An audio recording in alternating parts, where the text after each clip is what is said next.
자, 반갑습니다. 역사 시간 세 번째 시간이죠. 우리가 지난 시간에 구석기 시대, 신석기 시대를 봤죠. 구석기나 신석기나 공통적으로 돌로 만든 도구를 쓰는 시대다. 근데 구분은 어떻게 한다 그랬어요? 만드는 방법이라고 했었죠. 그래서 구석기 시대는 돌을 깨뜨려서 떼어내는 뗀석기의 방식이었고, 뗀석기를 쓰면 구석기 시대라고 했었죠. 그다음에 신석기 시대는 좀 더 정교하게 만들기 위해서 돌을 갈기 시작했죠. 간석기라고 했었죠.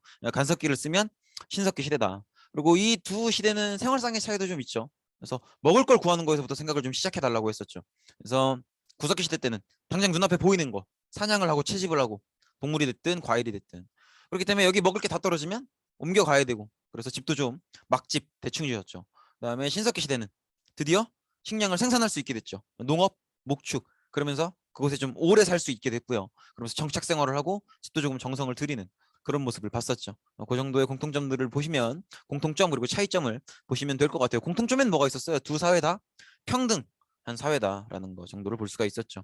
그리고 이제 이쯤에서 이런 말씀을 드리면 좋을 것 같아요.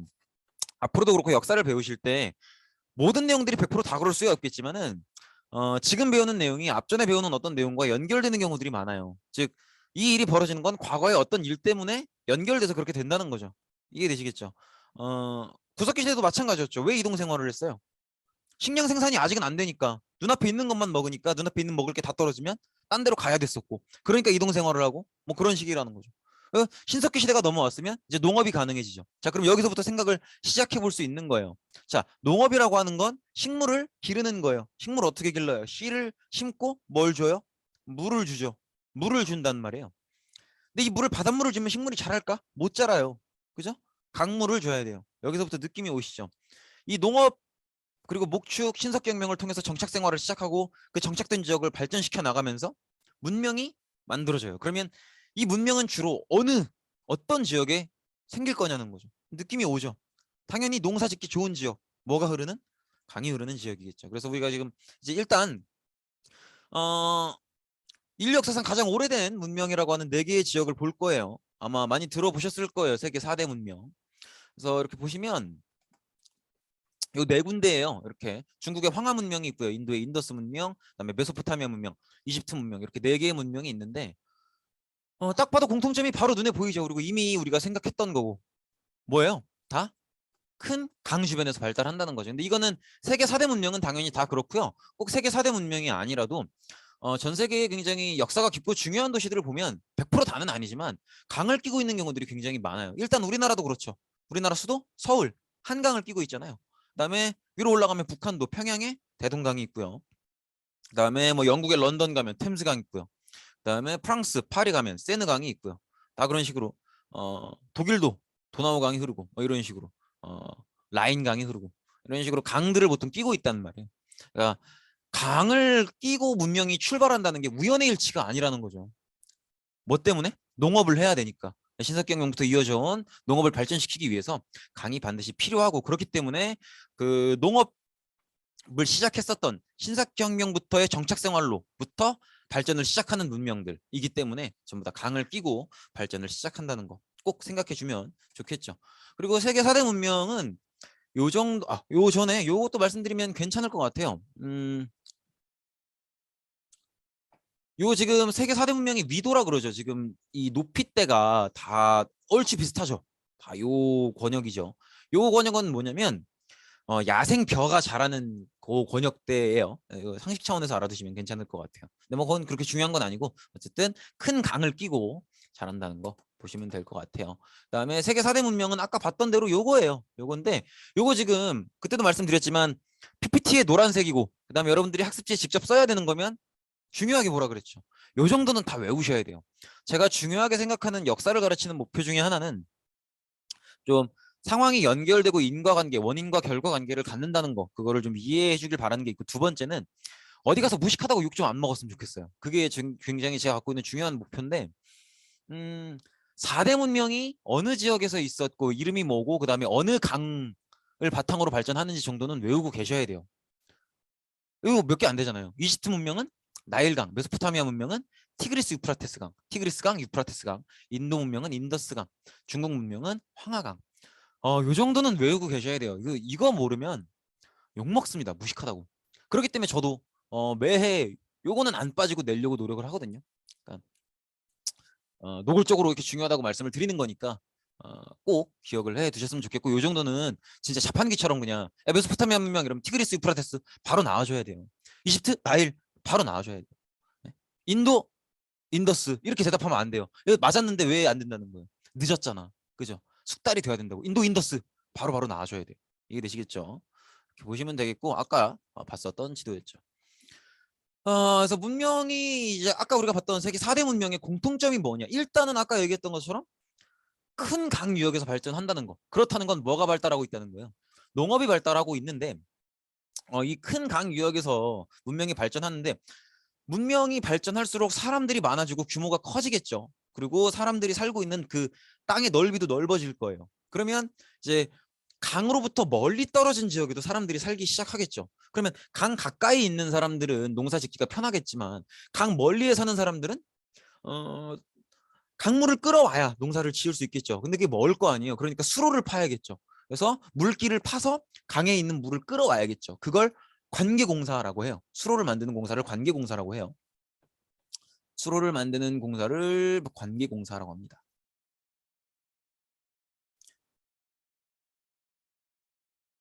근데 이 관계공사, 물길을 파는 공사가 쉬울까요? 여러분들 우리 학교 옆에 아라뱃길 있는데, 아라뱃길에서 여러분들 예를 들어서 조별과제로 아라뱃길에서 물길을 파서 백석준 운동장까지 연결해서 물이 흐르게 해라, 하실 수 있겠어요? 조별과제가 아니라 우리 학교 전교생이 나가도 못할걸? 그죠? 쉬운 공사가 아니란 말이에요. 그러면 워낙 힘들기도 하고 위험하기도 한 공사예요. 이런 공사는요, 그냥 열심히 한다고 되는 게 아니죠. 총 지휘 감독하는 사람이 있고, 그 사람이 너는 어디서 무슨 역할을 하고 너는 여기서 무슨 역할을 하고, 이 사람이 공사를 마칠 때까지 너가 물기를 막고, 이 사람이 마쳤다는 사인을 주면 물을 흘려보내고, 뭐 이런 지휘를 해줘야 돼요. 그래서 이런 대규모 수로 공사를 하기 위해서는 반드시 지배층이 필요합니다. 그래서 여기서부터 신분 차이가 조금씩 발생하기 시작해요. 그래서 이거를 꼭 생각을 해 두셔야 돼요. 문명이 발생하면서 신분 차가 조금씩 생기고 또 지배층이 생기기 시작한다는 거 꼭 생각을 해 두셔야 됩니다. 그리고 주로 이 지배층을 이루는 건 이제 전사들, 잘 싸우는 사람들이나 제사장들인데, 제사장은 이제 제사를 이끄는 사람이죠. 그래서 종교적으로 좀 의미가 있다고 생각이 되는 사람들. 특히나 제사장들이 지배층으로 올라서는 경우들이 많아요. 왜냐하면 제사장들은 내가 너희들을 왜 지휘하는지, 너희들이 왜 내 말을 들어야 되는지를 설명하는 거죠. 뭐라고? 나는 신과 소통하는 사람이다. 내가 명령을 내리는 게 아니라 나는 신의 말을 전달할 뿐이다. 내가 내 생각대로 명령을 내리는 게 아니다. 너희들은 신을 따라야 되고 신의 목소리를 들을 수 있는 건 나뿐이다. 그러니까 내 말을 듣는 건 곧 신의 목소리를 듣는 거다. 이런 식으로 얘기를 하면서 사람들이 자신을 따를 수 있도록 한다는 거죠. 그래서 제사장들이 주로 지배층을 이룬다. 그래서 제사장, 이 지배층을 이루고 제사장이 그래서 정치를 해나가는 이런 사회를 보통 재정일치 사회라고 해요. 그래서 꼭 기억을 해두시기 바랍니다. 그래서 이들이 농민이나 노예 이런 사람들을 동원해서 국가에 필요한 여러 가지 시설들을 짓는 거죠. 성곽, 뭐 궁전, 신전 이런 것들을 짓습니다. 신전은 이제 신을 모시는 공간을 얘기하는 거죠. 그래서 이런 것들이 모이고 모여서 하나의 작은 도시 국가가 만들어지는 거죠. 도시 국가 안에는 뭐 제사장이나 전사 같은 지배층도 있고요, 농민이나 노예 같은 피지배층도 있고, 그런 사람들이 이제 관계공사, 수로를 만들면서 농토도 넓혀가고 이렇게 살아가는 거죠. 그리고 이 지배층들이 당연히 도시 국가를 지배할 거고요. 그리고 이 지배층들은 자신의 어떤 위험을 나타내기 위해서, 특히나 제사장들, 무기나 제사 도구로 뭘 쓰기 시작하냐면 이때부터 드디어 금속이 나타나기 시작해요. 청동기를 쓰기 시작합니다. 요런 거죠, 요런 거. 근데 이 청동기는요, 간석기로 만드는 돌로 된 석기 도구보다 훨씬 더 날카롭습니다.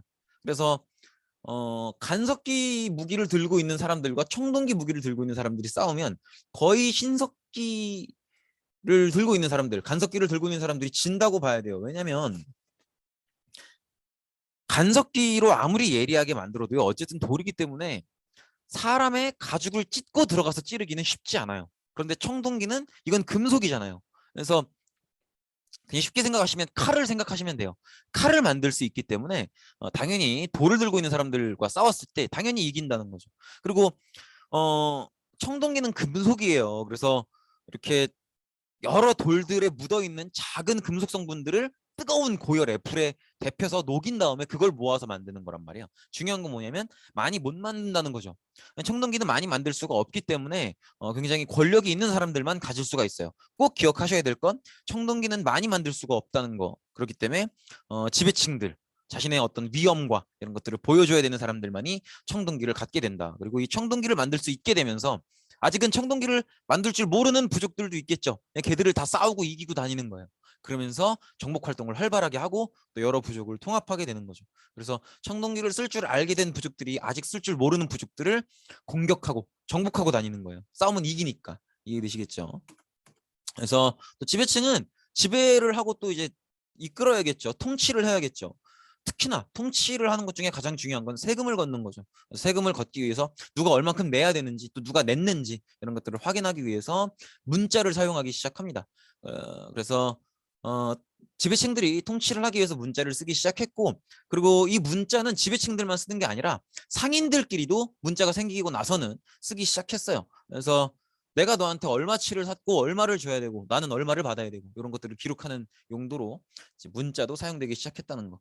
지금 노란색으로 표시된 것들 꼭 중요하게 생각을 해두세요. 그래서 문명에는 공통적인 특징이 있어요. 이렇게 큰 강유역에서 만들어진다는 거. 그래서 관계수로 공사를 한다는 거. 그다음에 지배층이 발생하면서 동시에 신분 차이가 발생한다는 거. 그런 과정을 통해서 도시국가가 만들어지고 그다음에 금속으로 청동기를 만들 수 있게 되면서 지배층들이 청동기를 썼다는 거. 그다음에 세금을 걷는 것 같은 통치를 하기 위해서 문자를 썼다는 거. 이거를 꼭 기억을 하셔야 됩니다. 그리고 청동기 꼭 중요하게 기억을 하셔야 되는 게 우리가 앞서서 봤었던 구석기나 신석기 시대 때 뗀석기나 간석기는 다 결국 돌로 만드는 거니까 흔했죠. 아무나 쓸 수 있었단 말이에요. 근데 청동기는 아무나 못 써요. 지배층만 쓸 수 있는 거예요. 무기로서 전사가 쓴다든지 제사 도구로서 제사장이 쓴다든지 이런 식으로 지배층만 쓸 수 있다는 거 꼭 기억해 주시기 바랍니다. 여기 이렇게 지배층만 쓸 수 있다. 이 정도 보시면 되겠고. 그래서 우리가 이제 앞서서 봤던 4개의 문명이 있었죠. 황하 문명, 그 다음에 인도 문명, 메소포타미아 문명, 나일 문명 이렇게 있었는데 그중에 이번 시간엔 2개를 배울 거예요.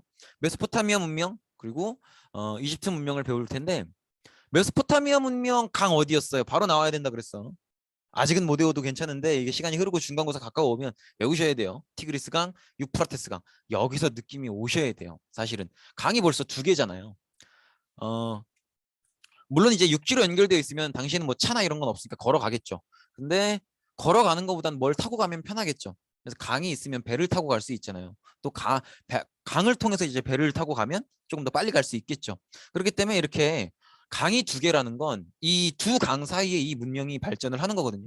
그럼 그렇다는 건 이 문명 바깥에 있는 사람들이 이 문명 안으로 들어가기가 어렵다는 걸까요? 쉽다는 걸까요? 강이 2개나 되니까 배 타고 들어가면 되는 거 아니야? 쉽다는 거죠. 그래서 굉장히 개방적인 조건이에요. 그래서 일단 강이 2개니까 당연히 농업이 발전하고요. 그다음에 배를 타고 들락날락하기 쉽기 때문에 상업도 같이 발전을 합니다. 그리고 다른 민족들이 들어오기 쉬운 공간이기 때문에 여러 민족들이랑 활발히 교류도 하고 도시도 발전하게 돼요. 근데 활발히 교류한다니까 되게 좋게 들리잖아요. 근데 이게 마냥 좋게 생각할 일은 아니에요. 사실 친구가 없으면 싸울 일도 없겠죠. 근데 친구가 있으니까 그 친구랑 여러 가지 장난도 치고 교류도 하다가 싸움도 생기는 거 아니에요. 무슨 얘기냐면 여러 민족과 활발히 하는 교류들이 늘 관계가 좋을 때도 있겠지만은 늘 그런 건 아니겠죠. 이 교류 중에 뭔가 꼽타고 막 뭔가 띠껍고 이러면 어떻게 되는 거예요? 싸움이 난다는 거죠. 그래서 개방적인 지형이고 다른 민족들과의 교류가 많기 때문에 그만큼 싸움도 많아요. 전쟁이 많이 벌어진다는 거죠. 그래서 이 민족이 굉장히 많이 침입을 자주 해와요. 그런데 이걸 막아내면 다행인데 못 막아내면 왕조 교체가 이루어지는 거죠. 다른 민족이 들어와서 기존에 있던 나라를 무너뜨리고 새로운 나라를 세우고 이런 일들이 이 메소포타미아 문명에서는 굉장히 자주 벌어져요. 이걸 꼭 연결해서 생각을 해주셔야 돼요. 그냥 생각하면 안 돼요. 강이 2개야. 들어오기가 쉬워. 그렇기 때문에 맨날 전쟁 터지고 그렇기 때문에 왕조 교체도 자주 이루어진다는 거. 꼭 봐두시면 되겠고 그렇기 때문에 이런 게 생겨요. 그러니까 전쟁이 자주 벌어지는 거예요. 그러면 이런 생각을 하게 되죠. 봐봐요. 그저께까지 나랑 놀았던 내 친구가 오늘 소식을 들었는데 전쟁터 끌려가서 죽었대요. 그죠? 다른 친구들도 오랜만에 소식 물어보니까 지난달에 전쟁 끌려가서 죽었대요. 이런 소식들이 자꾸 들려와. 코로나도 마찬가지죠. 코로나도 막 처음에 뭐 100명, 200명 때는 뭐 걸리는 사람이나 걸리는 건가 생각했다가 10,000명, 30,000명, 50,000명 넘어가니까 다음 난가? 막 이런 생각이 들잖아요. 여기서도 마찬가지라고. 전쟁이 하도 자주 벌어지니까 아직 나는 아닌데 막 쟤도 전쟁 끌려가서 죽었다 그러고 내 친구도 끌려가서 죽었다 그러고 뒷집에 걔도 끌려가서 죽었대. 그럼 무슨 생각이 드냐고. 걔에 대한 슬픔도 있지만 어 다음은 난가? 내가 끌려가나? 이 생각이 든다고요. 그러면 내가 언제 전쟁에 끌려가서 죽을지 몰라요. 그리고 심지어 그런 사람도 있겠죠. 다행히 죽진 않았지만 전쟁에 갔다 온 사람도 있을 거예요. 그러면 그 사람은 또 언젠간 가게 된다는 걱정을 하겠죠. 그럼 그런 사람들은 무슨 생각을 할까요? 오늘 하루하루가 소중해지는 거예요. 오늘이 중요해지고. 그래서 죽은 뒤 뭐 이런 걸 생각하는 게 아니라 내가 당장 오늘 하루를 감사히 여기고 행복하게 보내야겠다 이런 생각을 해요. 근데 굉장히 현실적인 세계관을 갖게 돼요. 그래서 그걸 가장 잘 보여주는 작품이 길가메시 서사시라는 거예요. 서사라는 건 이야기를 얘기하고요. 그 이야기를 시의 형태로 쓰는 게 서사시예요. 그러니까 대충 읽어보면 형식은 시인데 그 내용은 하나의 이야기가 담겨 있는 거죠. 어떤 내용이냐면 길가메시라는 이제 왕이 있어요. 이 왕이 왕이니까 영원히 죽지 않는 그런 영원히 늙지도 않고 병들지도 않고 죽지도 않는 그런 약을 얻고 싶은 거예요. 그래서 그 약을 얻기 위해서 막 여행을 떠나요. 가다가 고생하다가 어떤 신을 만나요. 신한테 물어봐요. 난 신이니까 알지 않느냐. 영원히 죽지 않고 아프지 않는 약이 있다던데 그거 어디서 구하냐. 신이 뭐라 그러냐면은 씩 웃더니 야 그런 거 없어. 그런 거 없고 내 집에 가서 어 이쁜 아내도 좀 안아주고 그다음에 귀여운 자식들 맛있는 것도 좀 해주고 그래. 어차피 너는 뒤져. 그러니까 살아있을 동안 소중한 날들을 보내라. 살아있을 때 행복에 집중해라. 이런 얘기를 써내요. 사실 너무 현실적인 얘기죠. 이 시대 때 나왔다는 거 치고는. 그러니까 이렇게 현실적인 세계관을 가질 수밖에 없는 게 당장 내일 전쟁에 끌려가서 죽을 수도 있다 보니까 당장 오늘 지금 아직 살아있는 이 순간의 행복이 너무 소중해지는 거죠. 그래서 현실적인 현세적인 세계관을 갖게 되고 그걸 가장 잘 보여주는 작품이 길가메시 서사시다. 이렇게 보시면 될 것 같아요. 그다음에 메소포타미아 문명에 처음으로 문명권이 들어섰던 게 바로 수메르 문명이에요. 이 정도 이름은 기억하셔야 돼요. 수메르 문명. 그래서 뭐 기원전 3,500년 이런 건 기억하실 필요 없고 어쨌든 아까 얘기했던 것처럼 우르나 라가시 뭐 이런 도시국가를 건설하면서 관계농법 티그리스강, 유프라테스강 이 강에서 수로를 파서 물길을 끌어와서 농사를 짓는 관계농법이 시작됩니다. 이 도시국가 이름 뭐 우르니 라가시니 하는 것도 기억 안 하셔도 괜찮아요. 어쨌든 그렇고 그다음에 신전을 짓게 되는데 뭐 아까 얘기했던 것처럼 뭐 관계농법을 하게 되면서 이 공사를 하기 위해서 지배층이 생기고 그 지배층은 신의 목소리를 빌려서 내가 너희들을 지휘하는 거다 이런 식으로 설명을 할 테니까 또 신을 중요시 여기게 되고 그러면서 신전을 짓는 거죠. 그래서 이 메소포타미아 문명권의 신전을 지구라트라고 불러요. 그래서 왕, 지배자는 나는 신의 대리자다. 내가 신 대신 와 있는 거고 내가 명령을 내리는 건 내가 내리는 게 아니라 신의 목소리를 듣고 내리는 거다. 이런 식으로 강력한 이런 신의 권력을 빌려와서 정치를 하는 걸 신권 정치라고 해요. 그래서 왕은 신의 대리자로서 강력한 신권 정치를 펼쳤다. 이렇게 보시면 될 것 같아요. 이게 이제 지구라트라는 신전이에요. 당시의 건축 기술로는 가능한 한 최대한 높게 지은 거예요. 그래서 이렇게 계단이 보이시죠? 이렇게 타고 올라가는 거죠. 이렇게 타고 올라가서 높은 재단에서 제사장이 이제 신이시여 이러고 제사를 지내겠죠. 그리고 뭐 이러고 서 있다가 이제 내가 목소리를 들었다 이러면서 명령 내리고 하겠죠. 이런 식으로. 그래서 이런 걸 지구라트라고 한다. 그래서 하늘에 가까이 다가가기 위해서 나름대로 당시의 수준에서는 가장 높게 지으려고 노력한 거다. 이렇게 보시면 되겠고 그다음에 스메르 문명은 우리가 아까 문명의 공통점에서 봤죠. 문자를 사용했다고. 메소포타미아 문명, 스메르 문명에서 사용했던 문자를 쐐기 문자라고 해요. 그래서 아까 얘기했던 것처럼 세금을 걷고 이런 통치, 그다음에 교역, 세금 징수 이런 것들을 위해서 문자를 사용했고, 요게 이제 쐐기 문자예요. 요렇게 보면 어떻게 만드는 건지 혹시 아시겠나요? 이런 식으로 만드는 거예요. 딱 봐도 보이죠. 그러니까 아직 수분이 좀 남아 있는 지점토 같은 그런 찰흙에다가 이제 찰흙이죠, 찰흙 말 그대로 찰흙에다가 저런 조각칼 같은 걸로 내가 원하는 그런 내용들을 새겨 넣고 그걸 말려요. 그럼 이제 딱딱하게 마르겠죠. 그럼 오랫동안 보관할 수 있어요. 이런 식으로 쐐기 문자를 사용했다는 거. 자, 그리고 쐐기 문자는 뭐 일부 번역이 되는 내용도 있고 아닌 내용도 있고 뭐 그렇다고 해요. 어쨌든 그렇고 그다음에 과학기술이 발전해서 태음력 뭐 육식진법 이런 것들이 발전하게 되는데 태음력 이 끝에 력자가 붙잖아요. 그럼 달력이에요, 달력. 근데 태음력은 뭐냐면 왜 달을 보시면 이제 한 달을 단위로 초승달에서 보름달 됐다가 금음달 되고 이렇게 달이 변하죠. 그게 이제 1년에 12번 반복되고 그렇게 1년이 흘러가는 거잖아요.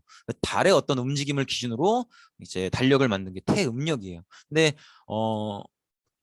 요 달의 모양 변화에 따라서 1년의 어떤 규칙성을 이해해야 계절의 변화도 알 수 있고요. 어느 시점에 어느 정도 비가 내리고 어느 시점엔 가물고 비가 안 내릴 거고 어느 시점엔 추울 거고 이런 것들을 이해할 수 있거든요.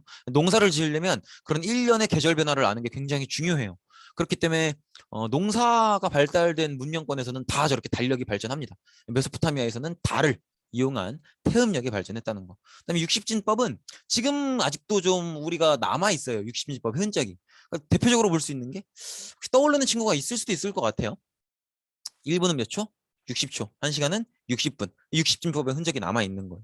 이렇게 보시면 되겠고, 그다음에 천문학, 점성술. 천문학은 이제 뭐 밤하늘의 별, 별자리 위치 이런 거죠. 그다음에 점성술은 말 그대로 뭐 점치는 거죠. 내가 뭐 내일은 어떻게 될 것인가, 이번 전쟁은 이길 것인가, 뭐 이런 거 이렇게 보시면 되겠고. 그다음에 메소포타미아 문명에서 이 문명권을 처음으로 통일했던 게 바빌로니아 왕국이에요. 그래서 이 바빌로니아 왕국은 요 사람 한 사람 기억하면 돼요. 함무라비 왕. 이 사람이 메소포타미아 전역을 처음으로 통일을 하고요. 이 사람의 통일보다 더 중요한 게 이거예요. 함무라비 법전을 편찬해요. 그래서 드디어 이제 어떤 사회 운영과 통치의 원칙이 생기는 거죠. 법이 생기는 거예요. 그래서 법전을 편찬했다는 거 꼭 기억해 두시고, 그다음에 함무라비 왕이 죽고 난 뒤에 바빌로니아 왕국은 분열되게 됩니다. 근데 어쨌든 바빌로니아 왕국의 함무라비 왕, 이 법전을 꼭 기억을 해주세요. 그리고 이 나라는 이제 철제 무기를 쓸 줄 알았던 히타이트라는 문명한테 침략을 받아서 멸망하는데, 이 히타이트라는 민족 이름을 알아달라고 하는 건 아니에요. 근데 철제 무기를 가진 민족한테 공격당해서 망했다는 걸 꼭 기억해 주세요. 그러니까 그럼 그 얘기는 뭐예요? 이 전까지 바빌로니아 왕국까지 메소포타미아 문명은 청동기 문명이었다는 거죠. 근데 청동기보다는 철이 더 강하거든요. 청동기는 날카롭게 만들 수 있는 단점이 조금 약해요. 물러요. 그래서 강철이랑 부딪히면 깨져나갑니다.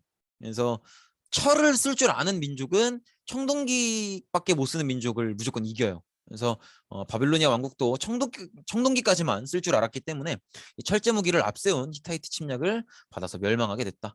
꼭 기억하시면 좋겠습니다. 그리고 이게 이제 함무라비 법전의 내용인데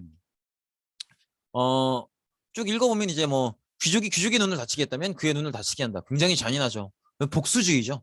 그다음에 귀족이 평민의 눈을 다치게 했으면 똑같은 걸 한 건데 이번엔 돈만 갚으면 되죠. 그러니까 상대 신분에 따라서 내 처벌이 달라진다는 거죠. 이런 식으로 신분주의가 있다는 거. 그다음에 이런 부분들을 볼 수가 있죠. 아래도 마찬가지 내용이죠. 노예의 눈을 다치게 했거나 뼈를 부러뜨렸다면 노예값의 반을 지불해야 된다. 이런 식으로. 이게 이제 함무라비 법전인데 아까 그 우리 쐐기 문자 할 때 봤던 그림 있죠. 여기서 따온 거예요. 함무라비 법전도 어떤 문자로? 쐐기 문자로 이루어져 있겠죠. 그래서 이런 식으로 함무라비 법전의 특징을 보면 일단 아까 얘기했던 것처럼 내가 똑같은 범죄를 저질렀어도 그 대상이 피해자가 귀족이냐 평민이냐 노예냐에 따라서 내 처벌이 달라져요. 신분주의가 작용한다는 거. 그다음에 일단 기본적으로 복수주의라는 거. 나를 이만큼 다치겠으면 너도 그만큼 다쳐야 된다라는 식의 복수주의. 그다음에 굉장히 법이 엄하다는 거. 엄형주의.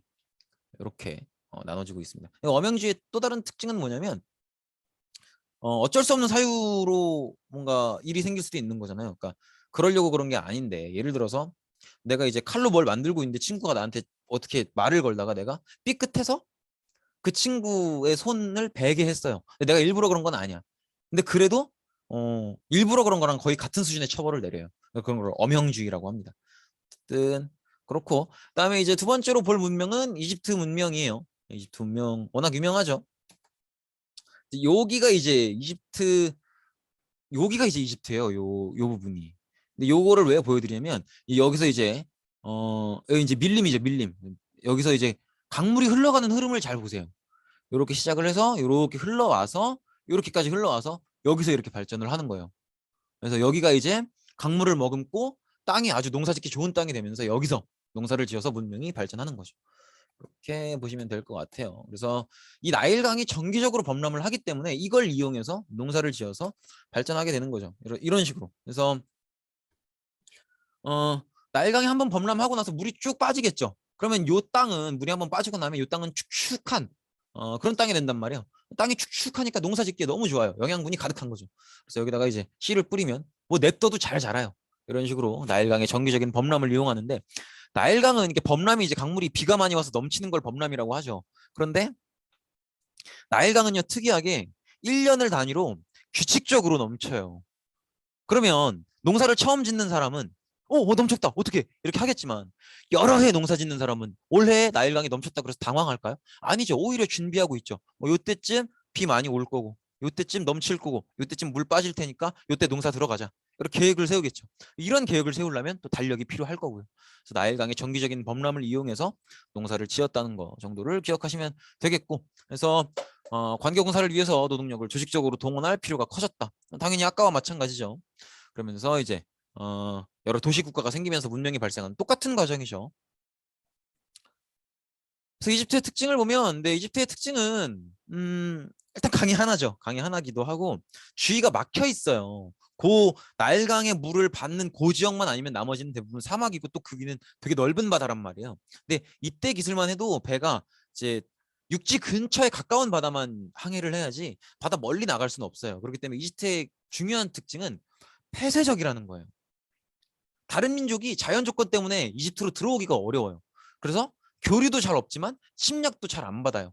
그렇기 때문에 한번 통일국가가 완성이 되면 무너질 일이 잘 없어요. 외부 침략을 거의 못 받으니까, 안 받으니까. 이해되시겠죠? 그래서 왕조 뭐 안에서 왕조가 바뀌는 일은 있지만 그 통일 국가 자체는 굉장히 오랫동안 유지가 된다는 거죠.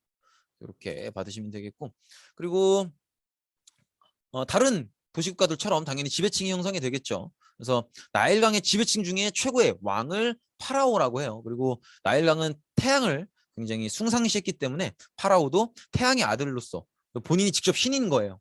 이해되시겠죠? 그래서 파라오가 이제 지배층으로서 왕으로서 역할을 했고, 그다음에 이 파라오가 이제 왕이에요, 왕. 근데 이 파라오가 죽으면 특별한 무덤을 세워줘야겠죠. 그게 피라미드예요. 아마 본 적 있을 거예요. 그래서 아까 지구라트처럼, 메소포타미아 문명의 지구라트처럼 피라미드도 어떻게 해서든 신에 가까워지기 위해서 당시 가능한 건축 기술로 최대한 높게 쌓은 거예요. 이런 식으로. 그리고 이 피라미드라는 무덤을 지켜주는 수호신도 앞에 같이 만들어 두죠. 스핑크스라고 하죠. 이렇게. 그래서 뒤에 거대한 피라미드가 있고 그 앞에 이 피라미드를 지킨다고 하는 스핑크스가 있고, 뭐 이제 알려진 설화 이런 거에 따르면 뭐 가면은 뭐 세 가지 뭐 질문을 하고 뭐 그런다고 하죠. 그 세 가지 질문이 아니라 그 뭐예요? 어 아침엔 다리가 네 개고 점심엔 두 개고 저녁엔 세 개고 그게 뭐 사람이다 뭐 이런 퀴즈들. 어쨌든 이렇게 파라오라는 왕이 지배하고 그 왕이 죽으면 만드는 무덤이 피라미드고, 요게 이제 사실상 신전의 역할을 하는 거죠. 그리고 피라미드를 지키기 위해서 스핑크스가 있다 정도 보시면 되겠고, 어, 그리고 이집트도 당연히 문자를 썼겠죠. 다른 문명들이 그랬던 것처럼. 이집트에서 쓰는 문자를 그림 문자라고 하고요. 그리고 이집트는 최초의 종이가 만들어진 곳이기도 해요. 그래서 이집트에서 만들어진 종이를 파피루스라고 해요. 그래서 이 그림 문자를 이 파피루스에 기록을 했다. 이렇게 보시면 되겠어요. 이 그림 문자 어디 파피루스에 기록을 하는데 어느 용도로 썼겠어요? 그림 문자는 당연히 세금 징수, 상거래 이런 데 쓰는 거죠. 그리고 제사 지낼 때도 기도문을 위해서 쓰기도 해요. 이런 식으로. 이게 이제 그림 문자예요. 이렇게 보시면 되겠고, 그다음에 아까 얘기했던 것처럼 농업이 발달했기 때문에, 그리고 나일강의 정기적인 규칙성, 언제 넘치는지 이걸 알아야 되잖아요. 달력을 굉장히 중요시하는데 태양을 숭상시하기 때문에 태양력을 사용해요. 그래서 그 정도를 받으시면 되겠고, 태양력이라고 하는 건 이제 태양의 어떤 변화를 보면서 달력을 만드는 거죠. 아마 태양이 하루에 똑같이 뜨고 지는 것 같아도 한여름에는 해가 길죠. 낮이 길잖아요. 밤에는 해가 짧죠. 밤이랜다. 겨울에는. 그런 변화를 이용해서 달력을 만드는 거죠. 그리고 이집트인들은 아까 얘기했다시피 지형이 폐쇄적이에요. 그렇기 때문에 다른 민족들이 잘 쳐들어오질 않아요. 그러니까 메소포타미아 문명 사람들이랑 생각하는 게 달라요. 당장 죽을 위험에 처해 있는 사람들이 아니에요. 그러니까 막 오늘을 굉장히 중요시 여긴다든지 오늘의 행복을 소중히 여긴다든지 이런 마인드가 조금 덜 하죠. 그리고 오히려 죽은 뒤의 세상을 궁금해해요. 안 가봤으니까. 그죠? 그래서 죽은 뒤를 생각하는, 그 죽은 뒤의 세계를 내세라고 해요. 그래서 죽은 이후에 대해서 관심을 많이 갖는 그런 내세적 세계관이 있다. 이렇게 보시면 되겠고, 그래서 내세적 세계관을 갖고 있다는 걸 잘 보여주는 이제 몇 개의 유물들이 있어요. 대표적으로 사자에서가 있고요. 그다음에 이 사자에서는 뭐냐면 어떤 사람이 죽고 나면 그 사람이 이제 신한테 재판을 받는다는 거예요. 얼마나 잘한 건 얼마나 되고 잘못한 건 얼마나 되는지. 그래서 아까 우리가 봤었던 그림 문자로 봤었던 요거 있죠. 요게 사자에서예요. 그래서 이렇게 뭐 번호 순으로 지금 신들이 나와 있는데 이 신을 당연히 이름을 알 필요는 없고요. 재판을 받는 과정이라고 보시면 돼요. 그래서 너는 한평생을 너 지금 죽어서 여기 왔는데 한평생을 얼마나 착하게 보냈느냐 이런 걸 물어보는 과정이죠. 그다음에 사람이 죽으면 몸만 죽고 영혼은 죽지 않는 거라고 생각하기 때문에 영혼이 언젠가 돌아올 그런 몸이 필요하다고 생각을 했어요. 그래서 사람이 죽어도 그 몸을 보호해 주려고 한 거죠. 영혼이 언젠간 돌아올지도 모르니까. 그래서 이 사람의 몸이 썩지 않도록 보관하는 방법을 연구했어요. 그걸 미라라고 하죠. 그래서 이런 식으로 미라라고 하죠. 이런 아이씨, 아 깜짝. 이런 식으로. 그래서 그리고 이렇게 한 걸음만 딱 더 들어가면 이런 식으로 피라미드를 지을 수 있고 미라를 만들 수 있고 이런 걸 할 줄 알았다는 건 그만큼 이집트 사회가 건축이든 뭐 측량이든 수학, 의학 이런 것들이 굉장히 발달한 그런 사회다라는 걸 또 보여주죠.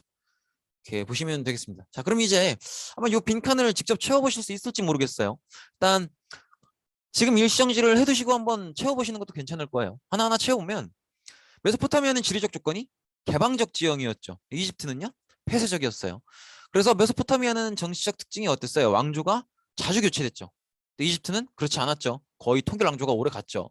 그다음에 달력은 메소포타미아는 태양이었어요, 달이었어요. 태음력, 달을 기준으로 만들었었죠. 그다음에 이집트는 태양력이었죠. 그다음에 문자도 구분하셔야 돼요. 메소포타미아는 쐐기 문자였고요. 이집트는요 그림 문자였죠. 그다음에 메소포타미아의 세계관은 어땠어요? 언제 내가 전쟁 끌려갈지 모르니까 오늘을 소중히 해야죠. 그래서 현세적인 세계관, 길가메시 서사시를 통해서 알 수 있었죠. 그다음에 이집트는 지금은 뭐 내가 죽을 일이 없으니까 폐쇄적인 지형이고 다른 민족이 쳐들어오질 않으니까 끌려가서 죽을 일이 없죠. 그렇기 때문에 죽은 뒤의 세상을 오히려 궁금해하죠. 갈 일이 없으니까. 죽어야 가는 거니까 말 그대로. 그래서 죽은 뒤의 세상을 궁금해하는 내세 중심의 세계관이고 이걸 알 수 있는 게 이제 뭐 사자에서 미라 이런 것들을 통해서 알 수 있죠. 네, 고생 많으셨습니다. 마치겠습니다.